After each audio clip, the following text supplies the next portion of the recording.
നമുക്ക് രേവതിയുടെ സച്ചിയുടെയും ഇന്നത്തെ നല്ലൊരു കഥയായിട്ടാലോ. വീഡിയോ ഇഷ്ടപ്പെടുവാണെങ്കിൽ ഒന്ന് ലൈക്ക് ചെയ്ത് ഹൈപ്പ് ചെയ്യാൻ മറക്കരുതേ. അതോടൊപ്പം തന്നെ ആദ്യമായി കാണുന്നവരാണെങ്കിൽ സബ്സ്ക്രൈബ് ചെയ്യാനും മറക്കരുത് കേട്ടോ. ഒടുവില് വർഷയ്ക്ക് മധുസൂദനും മഹിമയും വന്നൊക്കെ സന്തോഷമായി. അങ്ങനെ അവരുടെ അടുത്ത് നിന്ന് അങ്ങനെ സന്തോഷം പങ്കിടുന്ന സമയത്ത് ചന്ദ്രമതി പറഞ്ഞു, കണ്ടില്ലേ അവളുടെ മുഖത്തെ സന്തോഷം എന്ന് പറഞ്ഞു. അത് കേട്ടിഞ്ഞപ്പം മഹിമ പറഞ്ഞു, ഒന്നുമല്ലേലും ഞങ്ങൾ അവളുടെ അച്ഛനും അമ്മയല്ലേ, അപ്പൊ അതിൻ്റെതായ സന്തോഷം ഇല്ലാതിരിക്കില്ലോ എന്ന് പറഞ്ഞു. അങ്ങനെ വർഷയെ അടുത്ത് പിടിച്ചെടുത്തിട്ട് മധുസൂദനും വിശേഷങ്ങളൊക്കെ തിരക്കുവാണ്. അപ്പോഴേക്കും മഹിമ പറഞ്ഞു, മോളെ നീ അങ്ങോട്ട് വല്ലാതെ മെലിഞ്ഞു പോയല്ലോ, ഇവിടെ ഉള്ളവർ നിനക്ക് ആഹാരമൊന്നും തരുന്നില്ലേന്ന് ചോദിച്ചു. അത് കേട്ട് കഴിഞ്ഞപ്പോഴത്തേനും മധുസൂദനും മഹിമയെ നോക്കി, നീ ഇതെന്തു വർത്താനാ മഹിമ പറയണത്? അതെ, ഗർഭകാലത്ത് പെൺകുട്ടികൾ ഇങ്ങനെയൊക്കെ ആയിരിക്കും. എത്ര ആഹാരം കഴിച്ചെന്ന് പറഞ്ഞാലും ചിലപ്പോൾ ഇങ്ങനെയൊക്കെ ഇരിക്കത്തുള്ളൂ. നീ എന്തിനാ ഇങ്ങനത്തെ വേണ്ടാത്ത വർത്താനൊക്കെ പറയണേ? ഇവര് നല്ല പോലെയാ നോക്കണേന്നുള്ള കാര്യം നോക്കിയിട്ടുണ്ട് അറിയാലോ എന്ന് പറഞ്ഞു. വർഷ പറഞ്ഞു, എന്നെ നല്ല പോലെ തന്നെ നോക്കുന്നേ. ദേ രേവതി ചേച്ചി എൻ്റെ കാര്യങ്ങളൊക്കെ നോക്കുന്നേ, അതൊക്കെ ഞങ്ങൾക്ക് മനസ്സിലായി. മഹിമേ, ഇങ്ങോട്ടേക്ക് വരുന്ന സമയത്ത് നിന്നോട് ഞാനൊരു കാര്യം പറഞ്ഞിട്ടുണ്ടായിരുന്നു, മനസ്സിലായല്ലോ. ഇനിയിപ്പം കൂടുതൽ ചോദ്യം പറിച്ചിലൊന്നും വേണ്ടാന്ന് പറഞ്ഞു. മഹിമ ഒന്നും മിണ്ടാതെ ഇങ്ങനെ നോക്കുവാണ്. അപ്പോഴേക്കും രേവതി ഓർത്തു, ശരിക്കും വർഷയുടെ അച്ഛന് മാറ്റമുണ്ടോ? ഈ സംസാരമൊക്കെ കേട്ടിട്ട് മാറ്റമുള്ള പോലെ തോന്നുന്നുണ്ടല്ലോ. ആ സമയം വർഷയോട് മധുസൂദനൻ പറഞ്ഞു, മോൾ ഇതൊന്നും കേട്ട് വിഷമിക്കൊന്നും വേണ്ട കേട്ടോ, മോളുടെ അമ്മയുടെ സ്വഭാവം അറിയാലോ എന്ന് പറഞ്ഞു. എന്താണെങ്കിലും നല്ല സമയത്ത് തന്നെയാ മോള് ഗർഭിണിയായിരിക്കുന്നത്, അതുകൊണ്ടാണല്ലോ ഈ സൗഭാഗ്യമൊക്കെ വരുന്നതെന്ന് പറഞ്ഞു. അത് കേട്ടതും വർഷ ചോദിച്ചു, അല്ല എന്താ അച്ഛാ, എന്താ കാര്യം എന്താന്ന് ചോദിച്ചു. മഹിം പറഞ്ഞു, ആഹാ ഇതാ ഇപ്പം നന്നായത്. അതെ, നിനക്കറിയില്ലേ കാര്യം എന്ന് ചോദിച്ചു. അപ്പോഴേക്ക് ശ്രീകാന്ത് ചോദിച്ചു, അല്ല എന്ത് കാര്യം എനിക്കറിയില്ലോ എന്ന് പറഞ്ഞു.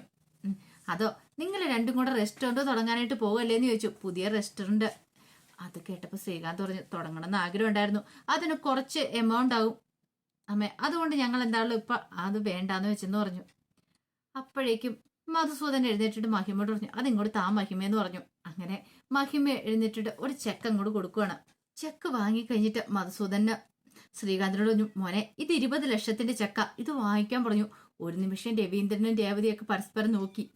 ഓഹോ, അപ്പൊ ഈ സ്നേഹപ്രകടനങ്ങൾ ഇതിന് വേണ്ടിയിട്ടാണല്ലോ എന്നൊരു ചിന്ത രേവതിയുടെ മനസ്സിലുണ്ടാകുന്നുണ്ട്. അപ്പോഴേക്ക് ശ്രീകാന്ത് പറഞ്ഞു, വേണ്ട അച്ഛാന്ന് പറഞ്ഞു. അതെന്താ മോനെ അങ്ങനെ പറയരുത്, ഞങ്ങൾക്കുള്ളതല്ല നിങ്ങൾക്ക് വേണ്ടിയിട്ടല്ലേ, അപ്പൊ പിന്നെ ഞങ്ങളിത് ആർക്കും കൊണ്ടേ കൊടുക്കാനാ.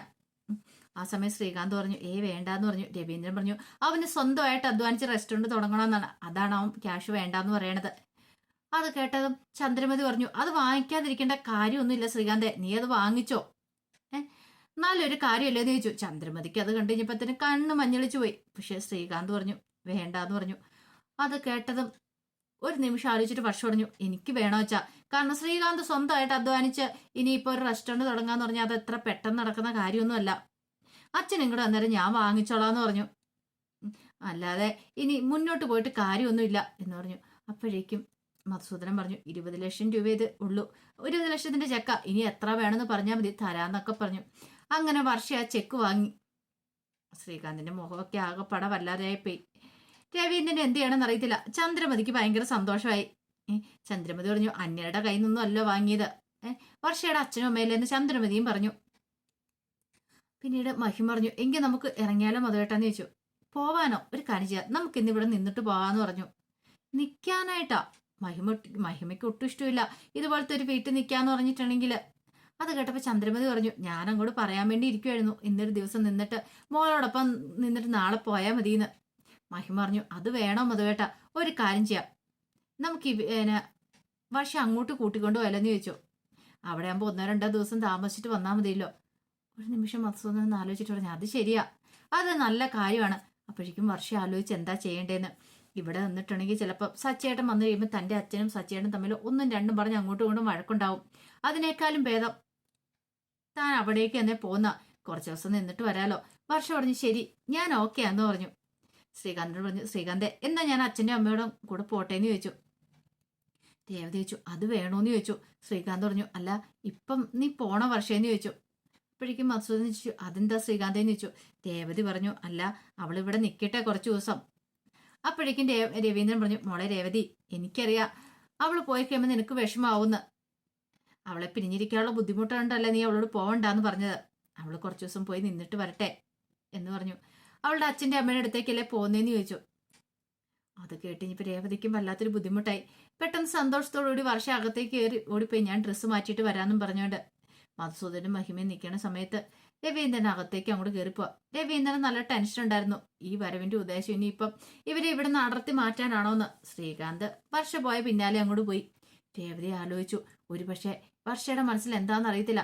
അവിടെ ചെന്ന് കഴിയുമ്പോൾ അവരാരും കാണാതെ കുഞ്ഞിനെ അബോർട്ട് ചെയ്യാനാണോ, അതുകൊണ്ടാണോ അങ്ങോട്ടേക്ക് പോണേ. ഇവിടെയാണ് തന്റെ നോട്ടം ഉണ്ടായിരുന്നു, പക്ഷെ അവിടെ അതില്ലല്ലോ എന്നൊരു ചിന്ത അത് രേവതിയുടെ മനസ്സിനെ വല്ലാതെ പിടിച്ചു കുലുക്കുവാണ്. ഈ സമയത്ത് ശ്രുതി വിമലയ്ക്കും ആദിക്കും വേണ്ടിയിട്ട് പുതിയൊരു വീടൊക്കെ വാടക വീടൊക്കെ സംഘടിപ്പിച്ചിട്ടുണ്ടായിരുന്നു. ആദിക്ക് ഭയങ്കര സന്തോഷമായി പുതിയ വീട് കണ്ടു കഴിഞ്ഞപ്പോൾ. ആദ്യം അതൊക്കെ ഓടി നടന്ന് കാണുവാണ്. അതിനുശേഷം ഓടി ശ്രുതിയുടെ അടുത്ത് വന്നിട്ട് ചോദിച്ചു, ഇവിടെ അടുത്ത് ബീച്ചുണ്ടോ അമ്മയെന്ന് ചോദിച്ചു. ഇവിടെ അടുത്ത് ബീച്ചില്ല മോനെ, ഒരു ദിവസം ഞാൻ ബീച്ചിൽ എന്ന് വീക്കെൻഡ് വരുമ്പോഴാട്ടെ ഞാൻ കൊണ്ടുപോവാന്ന് പറഞ്ഞു. ആദിക്ക് അത് കേട്ടപ്പോൾ സന്തോഷമായി. ആദ്യ സന്തോഷത്തോടെ അങ്ങോട്ട് ഓടിപ്പോയി. അപ്പോഴേക്കും വിമല എന്ത് ചെയ്തു, പുതിയതായിട്ട് വന്ന വീടല്ലേ, അങ്ങനെ പാല് കാച്ചുവാണ്. പാല് കാച്ചി അതൊക്കെ എടുത്ത് ടേബിളെ കൊണ്ടേ വെക്കണ സമയത്ത് വിമല പറഞ്ഞു, ഇവിടുത്തെ വെള്ളമൊക്കെ അത്ര നല്ലതല്ലെന്ന് തോന്നേ. വെള്ളത്തിനൊന്നും ഒരു കുഴപ്പമില്ലമ്മേ, അതൊക്കെ അമ്മയുടെ തോന്നല് മാത്രമാന്ന് ശ്രുതി പറഞ്ഞു. പിന്നെ ഒരു കാര്യമുണ്ട്, ആദ്യം ഗേറ്റ് തുറന്ന് വെളിയിലേക്കൊന്നും വിട്ടേക്കരുത്, അവിടുത്തെ പോലെ ആയിരിക്കരുത് ഇവിടെ. പിന്നെ വൈകുന്നേരം 7 മണി കഴിഞ്ഞിട്ടുണ്ടെങ്കിൽ കഥകൊന്നും തുറന്നിടുവോ. പിന്നെ അത് മാത്രമല്ല ലൈറ്റ് എല്ലാം ഓഫ് ചെയ്തോണം. അടുത്ത വീട്ടിലുള്ളവരുമായിട്ട് അത്രയും പരിചയത്തിനൊന്നും പോകുന്നും വേണ്ട. പറഞ്ഞു കേട്ടല്ലോ. പിന്നെ കടയിലേക്ക് പോകേണ്ട കാര്യമൊന്നുമില്ല. സാധനങ്ങളൊക്കെ ഒരാഴ്ചക്കുള്ള ഞാൻ വാങ്ങിച്ചുകൊണ്ടെന്ന് വെച്ചിട്ടുണ്ട്. ഇനി അത് തീർന്നു കഴിയുമ്പോൾ ഞാൻ വന്നു കഴിഞ്ഞിട്ട് വാങ്ങിക്കാന്ന് പറഞ്ഞു. ശരിയെന്ന് പറഞ്ഞു വിമല തലയാട്ടി. അല്ല അപ്പൊ നീ എവിടെയാ? അതെ, ഞാൻ മീരയുടെ കൂടെ അവിടെ താമസിക്കുന്നേ. എടി അന്ന് ആഴ്ച 2 ദിവസമെങ്കിലും നിനക്ക് ഇവിടെ വന്ന് നിൽക്കാൻ പറ്റില്ലേ? നോക്കട്ടെ, നിങ്ങളുടെ കാര്യം നോക്കി നടന്നിട്ടുണ്ടെങ്കിലേ എന്റെ ജീവിതം താറുമാറായിപ്പോ. എങ്ങനെയെങ്കിലും ആ വീട്ടിലേക്കൊന്ന് കയറി പറ്റണം എനിക്ക്. അതിനു വേണ്ടിയിട്ടുള്ള പ്രയത്നത്തിലാണ് ഞാൻ. അപ്പോഴേക്കും വിമല പറഞ്ഞു, ഇതിനേക്കാളും ഭേദം ഞങ്ങളെ വല്ല ജയിലിലും കൊണ്ട് ഇടുന്നായിരുന്നു. അതും പറഞ്ഞുകൊണ്ട് അകത്തേക്ക് അങ്ങോട്ട് കയറിപ്പോയി. ശ്രുതിക്ക് അത് കേട്ടപ്പോൾ കുറച്ച് വിഷമമായി. കാരണം ശ്രുതി അതുപോലത്തെ കാര്യങ്ങളൊക്കെയാണല്ലോ അവരോട് പറയുകയും ചെയ്തത്. കുറച്ച് കഴിഞ്ഞപ്പോൾ ശ്രീകാന്ത് ആകെപ്പാട് ടെൻഷൻ അടിച്ചിരിക്കുകയാണ്. വർഷം പോയതോടുകൂടി വല്ലാത്തൊരു വിഷമായി. രേവതി വന്നിട്ട് വെച്ച്, എന്താണ് ശ്രീകാന്ത് നീ എന്താ ആലോചിക്കുന്നത്? എനിക്ക് നല്ല പേടിയുണ്ട്. രേവതി അടുത്തി, ഇനിയിപ്പോൾ അവൾ ആ വീട്ടിൽ ചെന്നിട്ട് കുഞ്ഞിനെ ഇല്ലാതാക്കാൻ ശ്രമിക്കുമെന്ന്. അവളുടെ അച്ഛനും അമ്മയ്ക്കും കാര്യങ്ങളൊന്നും അറിയത്തില്ലോ. അത് ശരിയാ, വർഷയുടെ മനസ്സിലിരിപ്പ് എന്താന്ന് അവർക്കും അറിയത്തില്ല. ഒരു കാര്യം ചെയ്യുക, നീ കുറച്ച് ദിവസം അവിടെ പോയി നിൽക്കുക. അവിടെ പോയി നിൽക്കാനോ? അതേന്നേ, വർഷയ്ക്കും വർഷയുടെ വയറ്റ് വിടുന്ന കുഞ്ഞിനും വേണ്ടല്ലേ. നീ അവിടെ ഉണ്ടെങ്കിൽ പിന്നെ അവൾക്ക് അങ്ങനെ ചിന്തയൊന്നും തോന്നത്തില്ല എന്ന് പറഞ്ഞു. അത് പിന്നെ ഞാൻ പറയുന്നത് അനുസരിക്കാൻ പറഞ്ഞു. അവിടെ സമ്മതിച്ചു. അപ്പോഴേക്കും ചന്ദ്രമതി വന്നിട്ട് ചോദിച്ചു, എവിടേക്ക് പോകുന്ന കാര്യമാടാ പറഞ്ഞേ? അമ്മ, ഞാൻ വർഷയുടെ വീട്ടിലേക്ക്. നീ എന്തിനാടാ അവിടേക്ക് പോന്നേ? അത് പിന്നെ വർഷ എന്നെ വിളിച്ചെന്ന് പറഞ്ഞു. അല്ല, പോയിട്ട് എന്നാ വരുന്നേ? 1-2 ദിവസം കഴിഞ്ഞിട്ട് വരുമെന്ന് പറഞ്ഞു. എന്താ അമ്മയ്ക്ക് ഇഷ്ടപ്പെട്ടില്ലേന്ന് ചോദിച്ചു. ഇഷ്ടപ്പെട്ടു. നീ 1-2 ദിവസമല്ല, 1-2 ആഴ്ചയോ, അതെ 1-2 മാസമോ ഇനി അവിടെ നിന്നാലും പ്രശ്നമില്ല എന്ന് പറഞ്ഞു. പക്ഷെ അവരെ സോപ്പിട്ട് നിൽക്കണം. എടാ, കട പണിയുള്ള പൈസ മൊത്തം അവരെ കൊണ്ട് മുടക്കിക്കണമെന്ന് പറഞ്ഞു. അത് കേട്ട് കഴിഞ്ഞപ്പോ ശ്രീകാന്തിന് ദേഷ്യം. ഈ അമ്മയ്ക്ക് നാണമില്ലേ? അമ്മയുടെ വിചാരം എന്താ? ഞാന് സുധിയേട്ടനെ പോലെയാണോ? അതിന് എന്നെ കിട്ടത്തില്ല. എന്റെ സ്വഭാവം അമ്മയ്ക്ക് അറിയാവുന്നല്ലേന്ന് ചോദിച്ചു. അത് കേട്ടതിന് ചന്ദ്രമതി പറഞ്ഞു, എടാ നിന്നോടൊന്നും പറഞ്ഞിട്ട് കാര്യമില്ല. അല്ല, എന്നെ കണ്ടുപിടിക്കുക. എന്നെ പോലെ ആയിരുന്നെങ്കിൽ നീ പണ്ടേ നന്നായി പോരെന്ന് പറഞ്ഞു. അത് കേട്ടത് ശ്രീകാന്ത് പറഞ്ഞു, വെറുതെ തമാശ പറയില്ലമ്മേന്ന് പറഞ്ഞു. ഇത് പറഞ്ഞിട്ട് ശ്രീകാന്ത് അങ്ങോട്ട് പോയി കഴിഞ്ഞപ്പോ രേവതി ചിരിക്കുകയാണ്. നീ എന്താടി ചിരിക്കുന്നത്? അല്ല, അമ്മയ്ക്ക് ദേഷ്യപ്പെടാൻ മാത്രമല്ല തമാശ പറയാനും അറിയാം, അതുകൊണ്ട് ചിരിച്ചാന്നും പറഞ്ഞോണ്ട് ചന്ദ്രമതിയെ നോക്കി ഒരു ചിരി ഇരിച്ചിട്ട് അങ്ങോട്ട് പോയി. താനൊരു നല്ല കാര്യം പറഞ്ഞപ്പോ ഇവരെന്താ ഇങ്ങനെ കളിയാക്കി ചിരിക്കുന്നേ എന്നൊരു ചിന്തയായിരുന്നു ചന്ദ്രയുടെ മനസ്സിൽ. ഈ സമയം രവീന്ദ്രൻ കടയിൽ പോയി കുറച്ച് സാധനങ്ങളൊക്കെ വാങ്ങിക്കൊണ്ട് വരുമ്പോഴാണ് അശോകൻ എല്ലോടെയും കൂരുന്നത്. എടേ രവീന്ദ്രൻ, നിന്നെ ഒന്ന് കാണാൻ വേണ്ടി ഞാൻ ഇരിക്കുവായിരുന്നു പറഞ്ഞു. എന്താ കാര്യം? എന്തൊക്കെയുണ്ട് വിശേഷങ്ങളൊക്കെ? സുഖമായിട്ടിരിക്കുന്നു. അല്ല, നിന്റെ മോളും മരുമോനും ഒക്കെയോ? എടാ, നല്ലൊരു ബന്ധം തന്നെയായിരുന്നു. നല്ല പൊന്നുപോലെ എൻ്റെ മോളെ അവര് നോക്കുന്നേന്ന് പറഞ്ഞു.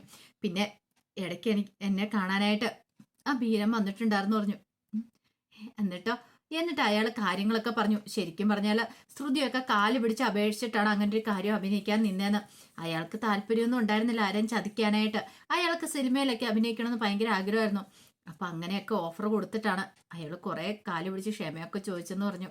അത് കേട്ടപ്പോ രവീന്ദ്രൻ പറഞ്ഞു, അയാൾ പാവമല്ലേന്ന് ചോദിച്ചു. അതെ, പറഞ്ഞിട്ടൊന്നും ഒരു കാര്യമില്ലല്ലോ എന്ന് പറഞ്ഞു. അല്ല, നീ എന്താ എന്നെ കാണണമെന്ന് പറഞ്ഞേ? അത് പിന്നെ ഉണ്ടല്ലോ, ഇവിടെ അടുത്തൊരു സ്കൂളിൽ ഒരു വേക്കന്റ് ഉണ്ടെന്ന് പറഞ്ഞു. വേക്കന്റോ? എന്ത് ജോലി? എടാ, നിനക്കറിയാവുന്ന ഡ്രൈവർ പണിയല്ലേ? അതെ. എടാ, അവിടുത്തെ സ്കൂൾ ഡ്രൈവർ കല്യാണത്തിന്റെ ഇതുമായിട്ട് ബന്ധപ്പെട്ട് കുറച്ച് നാളത്തെ ലീവാ. നിനക്ക് അവിടെ ഒന്ന് കയറാൻ പറ്റുമോ? എന്നോട് ചോദിച്ചതാ. പക്ഷേ എങ്കില് അപ്പൊ എനിക്ക് പറ്റില്ല എന്ന് പറഞ്ഞു. അപ്പൊ ഞാൻ ഓർത്ത് കഴിഞ്ഞപ്പോഴത്തേനും നിന്നെ കൊണ്ട് പറ്റൂല്ലോ എന്ന് ഓർത്തു. നീ നല്ല 1-ാം തരം ഡ്രൈവർ അല്ലേ? കാര്യമൊക്കെ ശരി തന്നെ, നിനക്കറിയാലോ പെൻഷൻ കിട്ടിയ പൈസയൊക്കെ ആ വഴി പോയി. പിന്നെ ഇപ്പോഴാണെങ്കിലും ആണ് പൈസയ്ക്ക് ആവശ്യം കാര്യങ്ങളൊക്കെ ഉണ്ട്. എന്നാലും എങ്കിൽ പിന്നെ ഒന്നും മടിക്കണ്ട. ഞാൻ ഒരു കാര്യം ചെയ്യാം, ആ സ്കൂളിൽ എൻ്റെ ഒരു പരിചയക്കാരനുണ്ട്, പുള്ളിക്കാരനെ എന്നോട് പറഞ്ഞ് വിളിച്ചിട്ട് കാര്യങ്ങൾ പറയട്ടെ എന്ന് ചോദിച്ചു.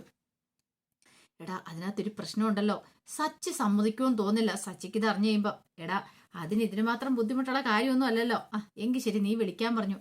അങ്ങനെ സ്കൂളിലെ അശോകൻ അറിയാവുന്ന ആ സ്റ്റാഫിനെ വിളിക്കുകയാണ്.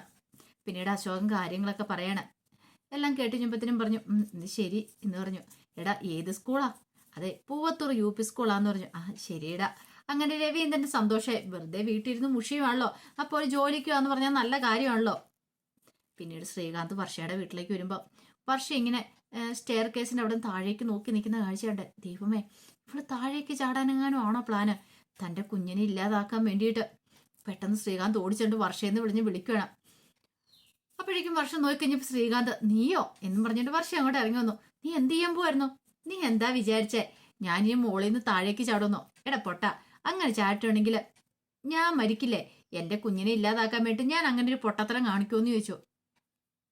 അത് കേട്ടതും ശ്രീകാന്ത് ഒന്ന് ചമ്മി. അല്ല നീ എന്താ ഇപ്പൊ ഇങ്ങോട്ടേക്ക് വന്നേ? അത് പിന്നെ നിന്നെ കാണാതിരിക്കാൻ പറ്റില്ല. പിന്നെ അതൊന്നുമല്ല, നിന്നെ സച്ചേട്ടനും രേവതി ചേച്ചിയും കൂടെ മിക്കവാറും തള്ളി വിട്ടതായിരിക്കുമല്ലോ എന്ന് ചോദിച്ചു. അത് കേട്ടപ്പോൾ ശ്രീകാന്ത് പറഞ്ഞു, രേവതി ചേച്ചി എന്നെ പറഞ്ഞു വിട്ടെ.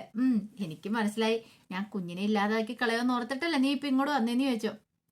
എടാ കള്ള, നിന്റെ കള്ളത്തിന് എനിക്ക് മനസ്സിലായെന്ന് പറഞ്ഞുകൊണ്ട് ശ്രീകാന്തിന് ചെവിയെ പിടിച്ചുകൊണ്ട് നിന്നു. ഇത്തിരി കഴിഞ്ഞപ്പോഴത്തേനും മധുസൂദൻ അങ്ങോട്ട് വന്നപ്പോൾ രണ്ടുപേരും കൂടെ സംസാരിച്ചിരിക്കുന്നത് കണ്ടു. പെട്ടെന്ന് മഹിമയെ വിളിച്ചിട്ട് പറഞ്ഞു, മഹിമ ഇങ്ങോട്ട് വന്നേ, ഇതാരാ വന്നേന്ന് നോക്കാൻ പറഞ്ഞു. അവർക്ക് സന്തോഷമായി. മഹിമ വന്നിട്ട് ഞങ്ങൾ വിചാരിച്ചില്ല കേട്ടോ മോൻ വരുമെന്ന്. ദേ മോൻ ഇല്ലാത്തതിന്റെ ആ ഒരു ബുദ്ധിമുട്ട് ഇവൾ കൂടെ ഉണ്ടായിരുന്നെന്ന് പറഞ്ഞു. നീ വരത്തില്ലോ എന്ന് ഓർത്തിട്ട്.